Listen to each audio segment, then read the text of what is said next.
Hello everybody, welcome back to The Witcher 3. Always feels kind of odd to say that. We're in a underground ruin trying to find a magic lamp for Kyra, but not right now because this is a let's read video.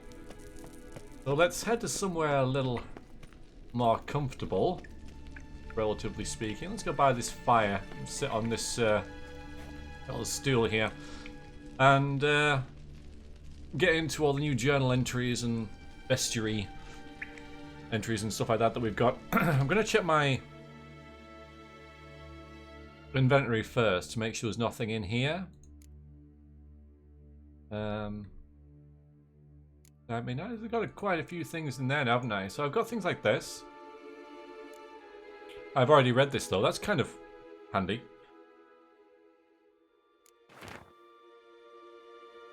Miraculous Guide to Gwent, yeah, I got that as well. But this one, I have not read. The gods have abandoned us. The mighty of this earth care not for our fate. Only the ladies of the wood watch over Valen. In foul times, when plague and famine reap their harvest, we must beg the ladies for help. If they see fit, they will hear our pleas and knock back fortune's foul blows.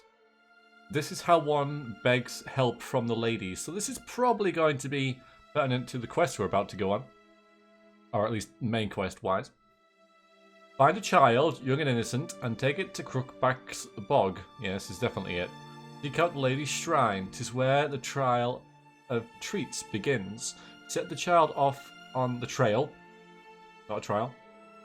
And it shall follow the sweet track and find the good ladies.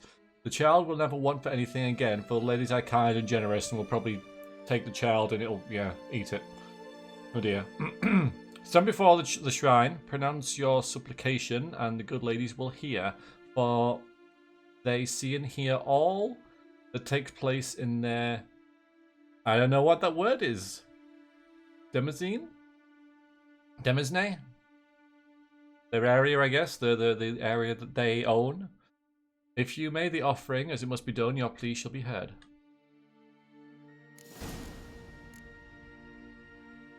I think these are new as well. Yeah, all these are new. Okay, so the bear legend. Berserkers do not constitute a separate clan in terms of blood or lineage. They are instead a family forged by warriors who have heard the call of the bear and answered it by abandoning their loved ones and joining the community of mountain dwellers. Not every man who seeks to join it is accepted into the brotherhood. The candidates must first pass difficult trials, which usually end in their death. The last trial is the hardest. It's called the Trial of the Bear's Triumph. But few outside the Brotherhood have ever witnessed it, and none know what those who undergo it must endure. Quite curiously, the inhabitants of Skellige themselves know very little about the Berserkers, or Wildkarls as they call them. They do not like to talk about these man-bears, not with outsiders, and not even amongst themselves. Introduction to applied magic, everyone. Yes. Magic is the science of harnessing, subduing, and making use of the power of the elements. It is also an incarnation of chaos, which is why no one without proper training should ever dabble in any of its domains. Expert mages make of magic an art, but the road to virtuosity leads through years of practice, study, and hard work, and requires considerable amount of required inborn talent. Magic was implanted in our world through the conjunction of the spheres, and was discovered to be a living, changeable, and controllable being shortly thereafter. The name of the first mage, the one who first discovered this talent within himself and grappled with its power, is unknown. We do know, however, that a relatively short period of time after the discovery of magic, groups began to form in which talented beings could work together in developing their abilities. This period is usually considered the beginning of magic as a science, and these groups the prototype of the magic schools. The fundamental planes from which one might draw magic are earth, water, air, and fire. In the tome which you currently hold, each of these will have a separate chapter dedicated to it, ordered according to the level of difficulty and danger associated with the element discussed. It doesn't seem to be any more. No, there isn't, because it doesn't have the slider. The Elder Blood. What exactly is the Elder Blood?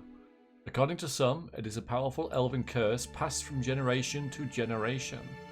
Those in whose veins the infamous Hen Ikea flows are said to carry death and destruction within them, to sow hatred and disdain in the hearts of men.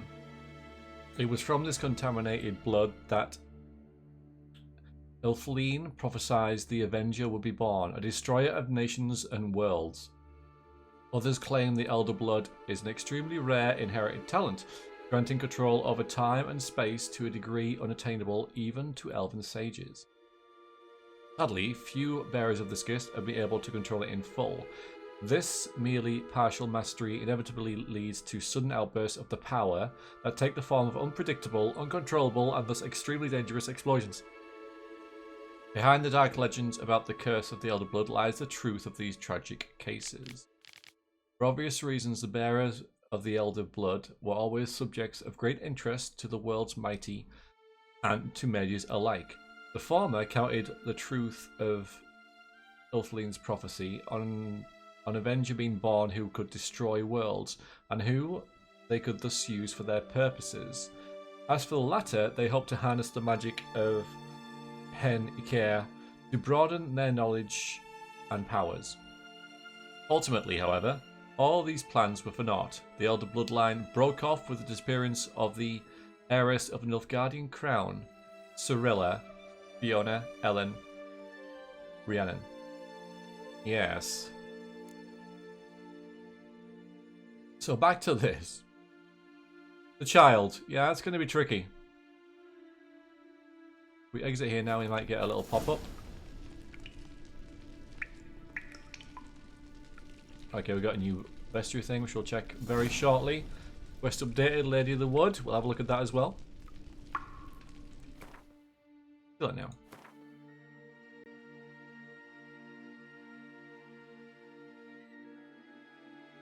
Yeah, so explosion of magical energy with Cirilla here. Yeah. I'm betting she's not in Valen, you know. I'm betting she's in the last place. I bet she's not even in any of these.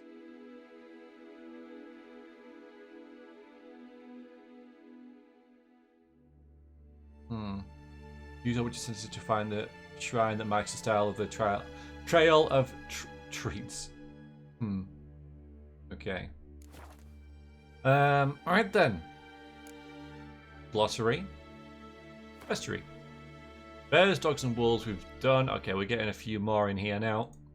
Cursed ones, such as berserkers. So these will all come in much later, I imagine, when we get to Skellige, but for now.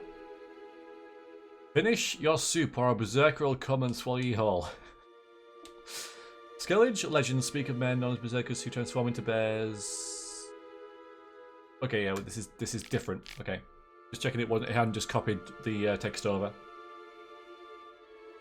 Although it's showing a bear here rather than a man. I know it said bear men, but I didn't know it meant literally a bear. Anyway, speak of men known as berserkers who transform into bears. Okay, when overwhelmed by battle rage. In doing so, that explains it, they lose all self-awareness and are driven by a bloodlust which they must satiate in order to return to human form. Do you believe these blood-curdling tales, however, not even in Skellige, where the inhabitants usually treat even the least probable legends with the utmost gravity? This indicates that either berserkers are in fact mere figments of mead-sodden imaginations, or else they have learned to hide their abilities from the rest of the islanders. As they have a entry in the bestiary, I'm guessing they're real. The Skald's ballads indicate a berserker transformed in the heat of battle cannot be distinguished from a true-born bear. Only minute atomical details such as the shape of their tongues and teeth reveal their secret. Descriptions of their fighting prowess paint them as invulnerable to pain and even heal any wound received almost at once. If these men turned bears truly do exist, one can suppose that, like werewolves and lycanthropes, they are particularly vulnerable to oils that harm cursed creatures, hence them being the cursed ones. But if we are to give credence to ancient songs about these creatures' deeds, about the mass murders and massacres they have committed, we can only hope that no witcher will have to test this hypothesis. Yeah, I wouldn't bet on that. Botchlings. Saying a botchling's ugly is like saying shit's not particularly tasty. I can't say it's a lie, but it doesn't exactly convey the whole truth either. Botchlings are perhaps the most repulsive creatures a witcher will ever have the displeasure of meeting. Born of dead, unwanted babies discarded without proper burial, their appearance is that of a partly decayed fetus. Their unformed flesh twisted with hate, fear, and malice. These hideous creatures feed on the blood of pregnant women, driven by a mad hunger that almost often leads to their victim's death. A botchling will emerge from its lair at night, to lurk by the bedside of an unexpected mother, draining her strength and that of her unborn prodigy as she sleeps. A woman thus beleaguered first suffers from troubling dreams, then fever, delirium, and general weakening of the flesh. After a few such nights, she is enfeebled and unable to defend herself. It is then the botchling attacks directly, sinking its long, sharp fangs into her body and drinking of her blood until the mother and fetus perish together. Nice. And we're going to meet one of these relatively shortly with the Red Baron quest. A botchling stands around 1.5 feet in height, but when threatened and if gorged with blood, it can change form. At such times, it grows to a deformed man, hunched over and striding, ape-like on its forearms. Stronger and fiercer after its alteration, it hurls itself into direct physical combat, gnashing its opponent or attacking them with sharp claws. So that's what we're going to face. I was wondering, because, like, you know, a botchling is essentially a very small thing, and it looks like we're going to have to confront one, but how that fight would go, you know, whether it's going to be like a bit like fighting Yoda, which would be extremely silly. So I was wondering how that would kind of work mechanically, if indeed there was a fight against it, which looks like there may well be. And that explains it. A botchling's curse can be lifted by transforming it into an lubberkin, a guardian spirit of the hearth that watches over the family it never knew in the house it could never call home. Alright. Ulfedin. What's that? Some kind of fish? Disappeared during surveying expedition at Skellige. He didn't know what an Ulfedin is. Okay, well, we're going to find out. Ulfedin are a breed of werewolf mainly found in Skellige. The harsh and barren conditions of the Isles might explain why they primarily hunt men and are stronger than their continental brethren. Older and particularly dangerous Ulfedin are called werewolves. Only a few daring warriors in all of Skellige history have managed to defeat an Ulfedin, and each of them is commemorated in ballads as a hero to this day. Like werewolves, Ulfedin and werewolves are active at night, particularly when the moon is at its fullest. Fast, strong, and amazingly resilient, these creatures kill with disturbing ease. Silver blades should be brought against them, as should Devil's Puffball. Take note that when near death, an Ulfedin becomes particularly dangerous and will attack with doubled fury while calling on wolves to come to its rescue. Oh, I can't bloody wait. Absolutely cannot wait. Werewolves. Wolves aren't as bad as they're made out to be. Werewolves, though, they're every bit as bad and worse. Werewolves are creatures but both men and wolves inside them. When in beastly form, they take the worst traits from each. The wolves strive to kill and hunger for raw flesh, and the man's cruel and calculating intelligence. I think that's like a bad rep on wolves, to be honest. Like, a wolf's drive to kill. Like, a wolf's drive to kill isn't any greater than any other thing out there that needs to eat something else. it sort of vilifies wolves, and really they kill to eat stuff. So yeah, hunger for raw flesh, but that's lots of animals live on raw flesh. Like every carnivore ever has lived on raw flesh, and then we started cooking ours, obviously. But so I mean it's a wolf's drive to eat.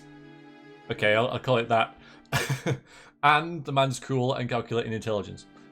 A werewolf's condition comes about through a curse, and the transformations happen outside its conscious control.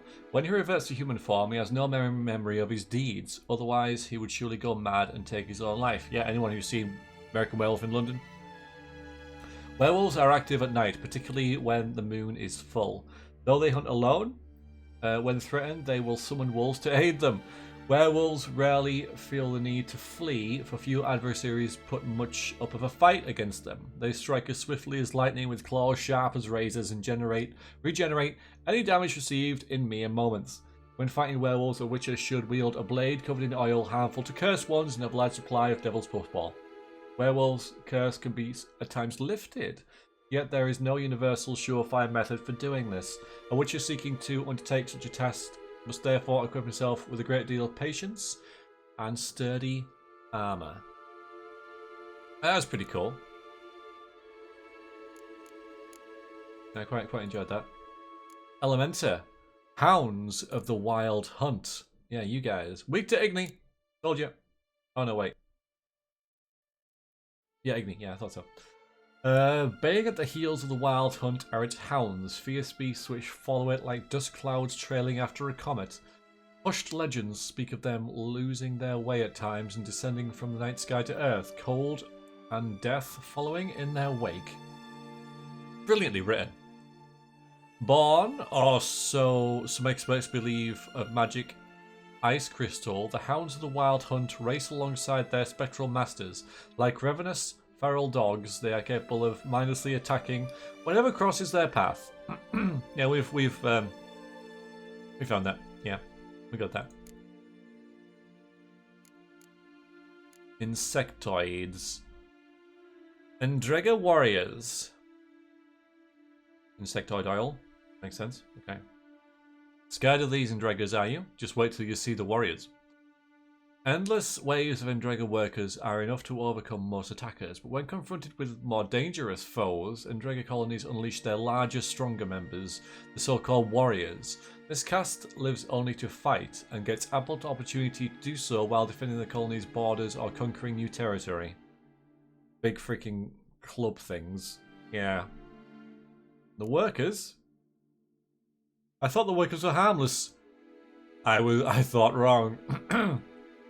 Workers are the most numerous and thus most frequently encountered caste of Endrega.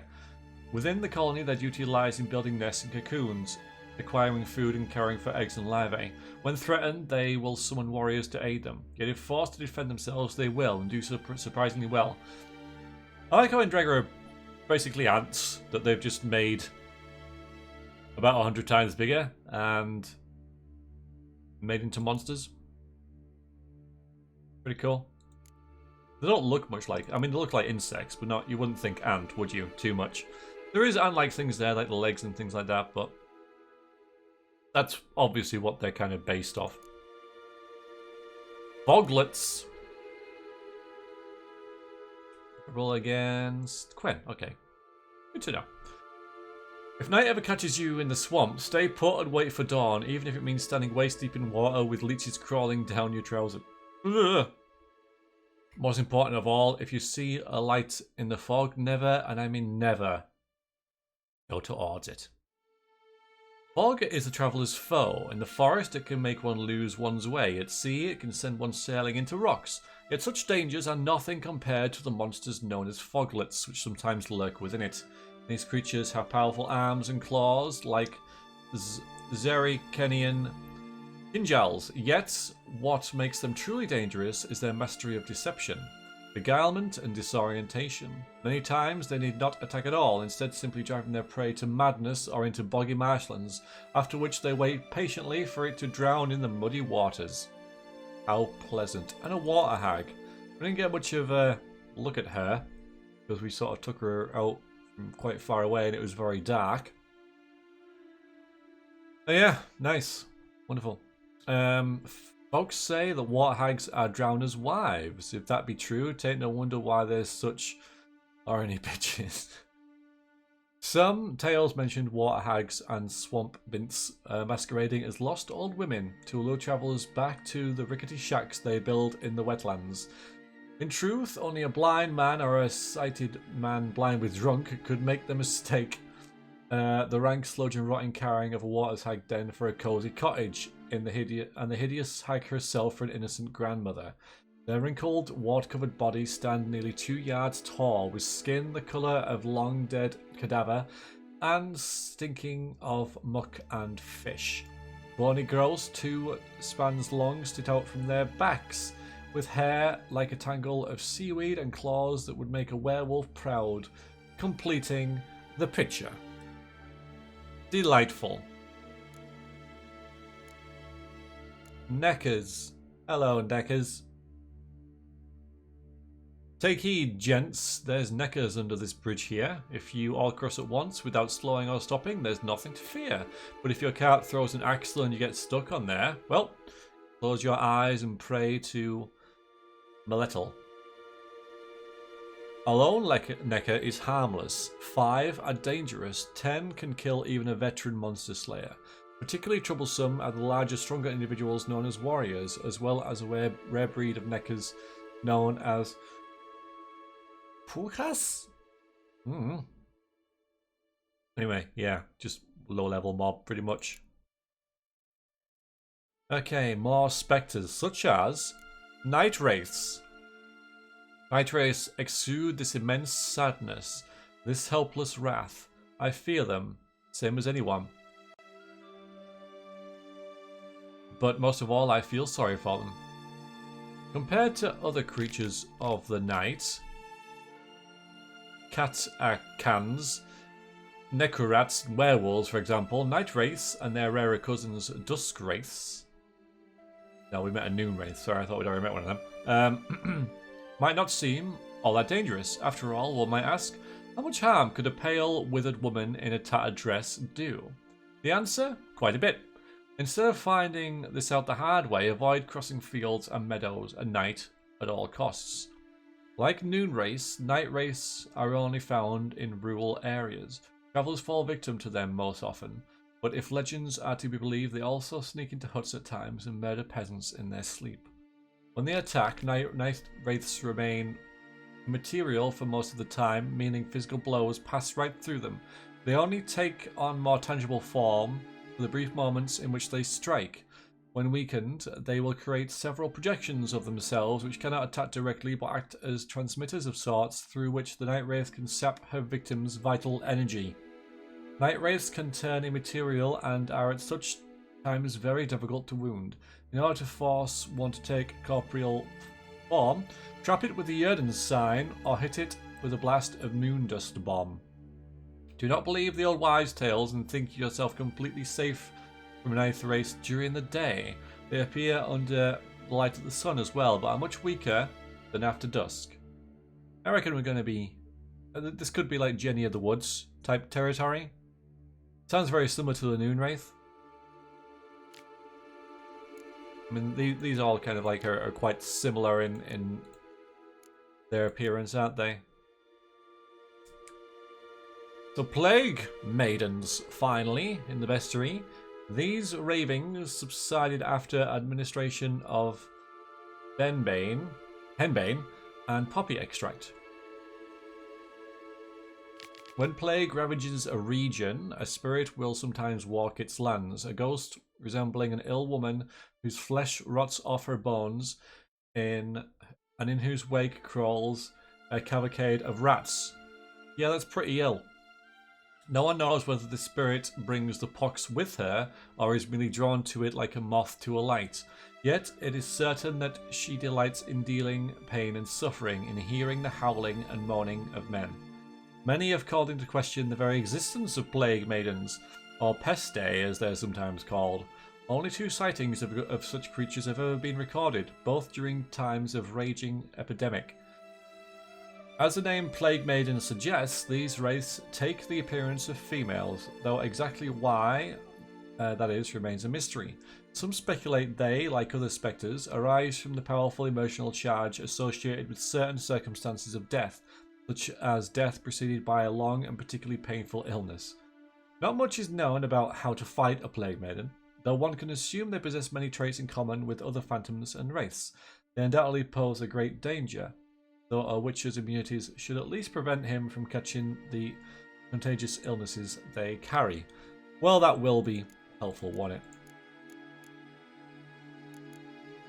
Good, that's all that done.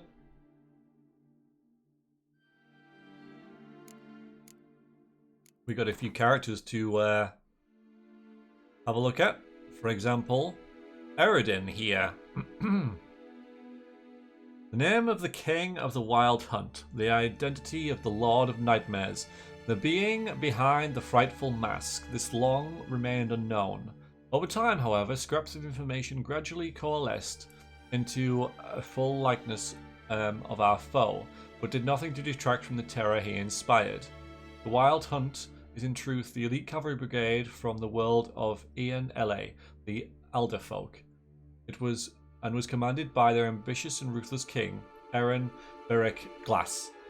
He would travel via secret paths through the cold emptiness between his world and ours to capture victims and take them back to his homeland as slaves.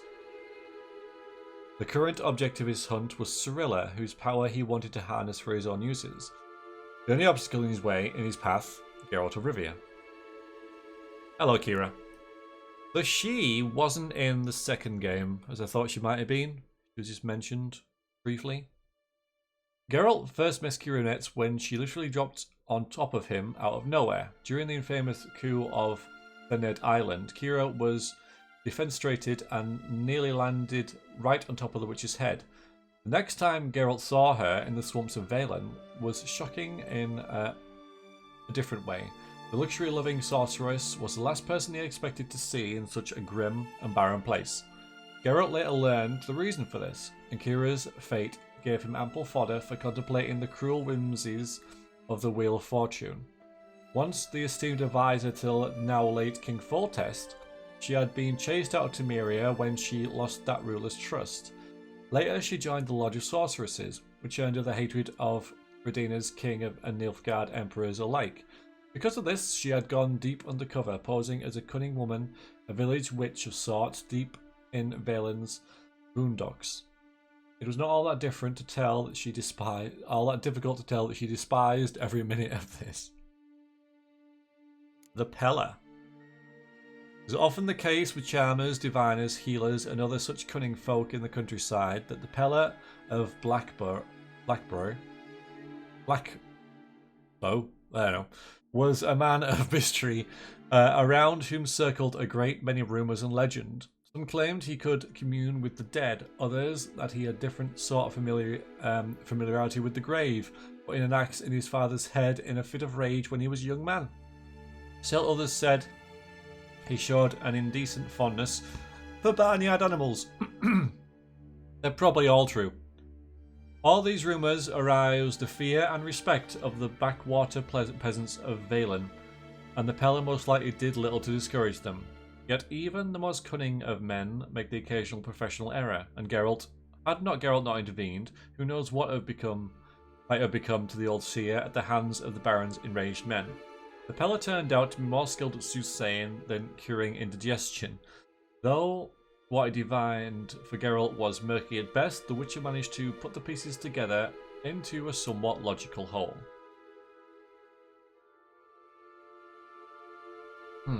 Interesting. Fairly sure we got another one on... Where are you? Cirilla.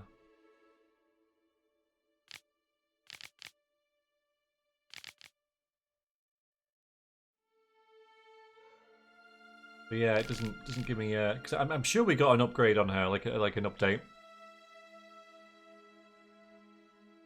But I don't know which one is the new one. Maybe it's just these ones down here. seems that during Ciria's time in Velen, she got into a quarrel with some sort of witch or witches in the swamps. Maybe that was it. I don't know.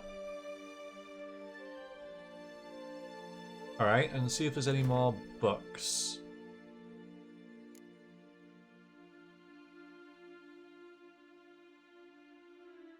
Yeah, we read that. Read that. Black eyeliner. I'm sure I've read this. Henrik's notes. Yeah, class with a witch. Yeah, that's what we're following now. Don't think I read this. Religion and life. And should we thus submit our life to religion, or should we interpret religion excuse me, so that it serves our lives instead? There is as many schools as there are philosophers, and as many stories as there are human beings. Let us not forget elven beings, or dwarven, halfling, gnomish ones, or any other such sapient creature familiar with the wonderies of the soul. I, for my part, having survived now more than 120 years, vodka for radishes vodka and radishes works wonders. Lend no credence to anyone who claims differently. Can swear with all the certainty that there is no way to reconcile everyone at once, and what pleases one will provoke whinging and sulking in another, and will undoubtedly cause a third to reach for his knife if it dares depart from his known narrow world by so much as a hair. What then are we to do? How should we live? Why, as we like, as our soul urges, disregarding all braying and philosophers and ethics, who's contained in this tome included, disregard them as we would fairy tales or old wives' legends. Got the Beast, Horton, Jenny of the Woods.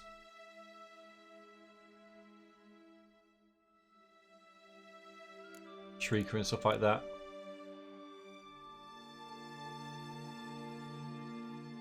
Yeah, the cat skull. And I think... oh, books. Gnomish prantings. Gnomish prankings. Scrub and greasings from a dog's ear, soaking cotton twine, place in a new lamp of greenish hue, and set said lamp betwixt an eager crowd.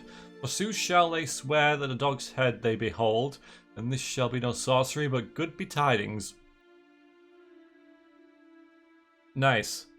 From the Prince of Elia's nuptials, a paltry gnome armed with a miniature cutlass behind himself in a pie. When guests partook to the princely banquet, anon jumped out of the Gesserbred gnome, giving a terrible fright to all at first, and causing such merriment once the jest was figured. Or a dog head in our tongue, or a dog head, thanks. A beast that in the wastes of Zegbear dwells, has the corpse of a man but the head of a dog. The Prince of Elander did receive such a specimen from far off lands. The Cynophilus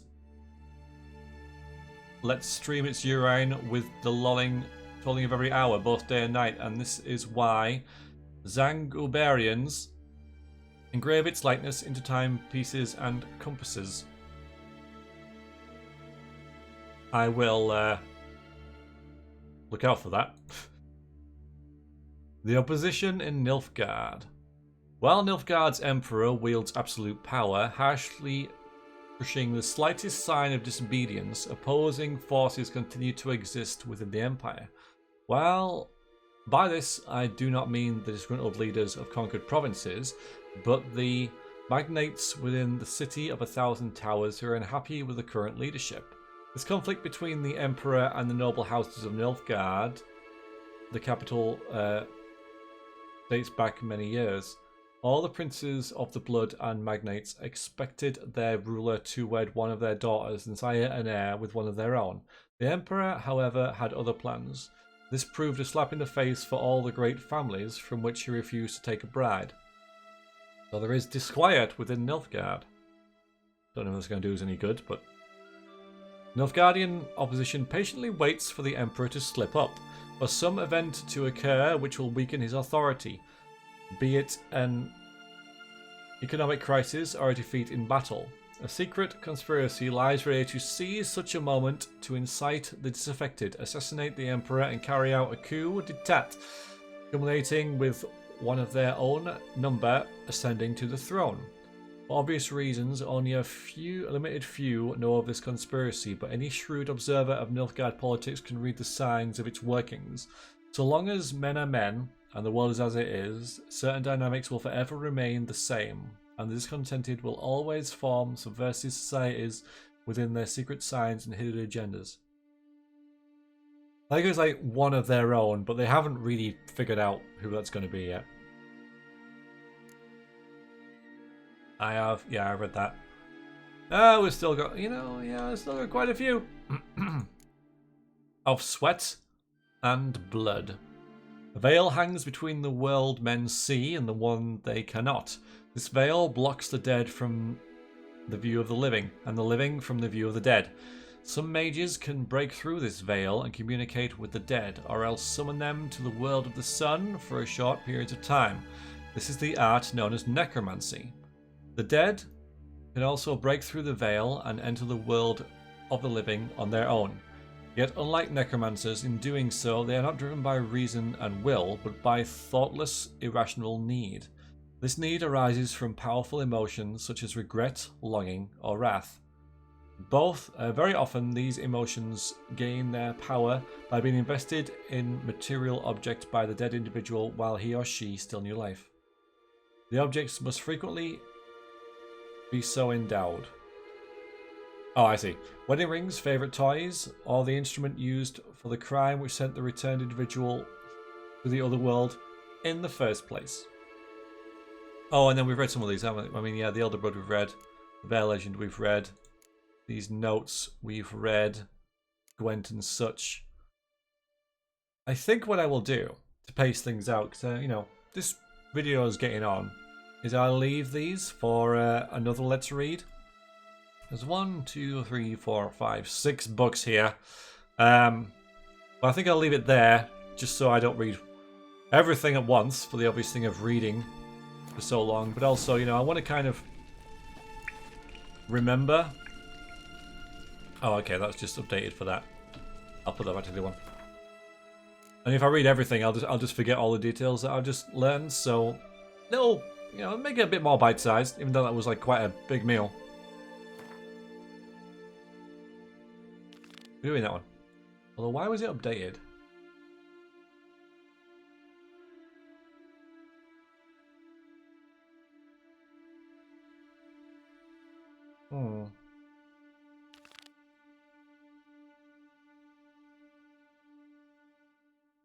I don't know. I don't know what was in there before.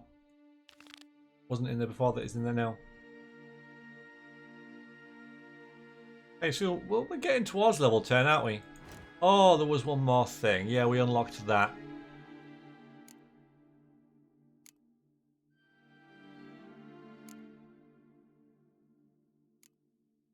No, we got that one. We got that one. What's the one we don't have? This one?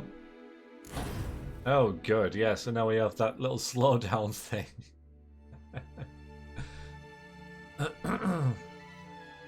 8 and then 10. All right. I mean, we're level 6, so we get in there. We get in there. All right, everyone. Thank you for watching that. I'm going to take a break from the Let's Read. We'll return. I'll put Geralt to where he was. We're not even doing this one, actually. Probably doing a secondary quest. Magic Lamp. Level 6. Right, I'll put him back there. And then I shall leave you. Thanks for watching, everyone. Yeah, that was pretty informative about a lot of things. Good to know to use signs, the trap against the wraiths. Could be useful. And yeah, we'll see where this quest goes. So until then, thanks very much for watching. Toodaloo.